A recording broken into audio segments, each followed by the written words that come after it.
নামাজের পূর্বে নিয়ত নাওয়াইতুন পড়া যাবে কিনা? নামাজের পূর্বে নিয়ত করা সুন্নত না ফরজ? জানেন না আপনারা? নামাজের আগে নিয়ত করাটা এটা কি সুন্নত না ফরজ? ফরজ। ইন্নামাল আমালু বিন্নিয়াত।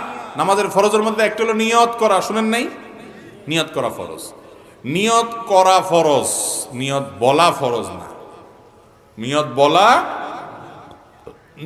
বলা মুখ দিয়া হয়, আর নিয়ত করাটা মন দিয়া হয়। নিয়ত করাটা কি দিয়া হয়, আর নিয়ত বলে কি দিয়া?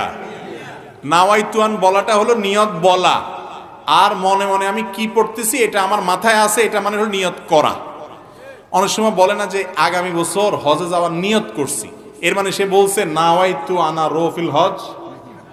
এরকম বলে নাওয়াইতু আনা রফিল হজ, আমি আগামী বছর হজে যাবো, এরকম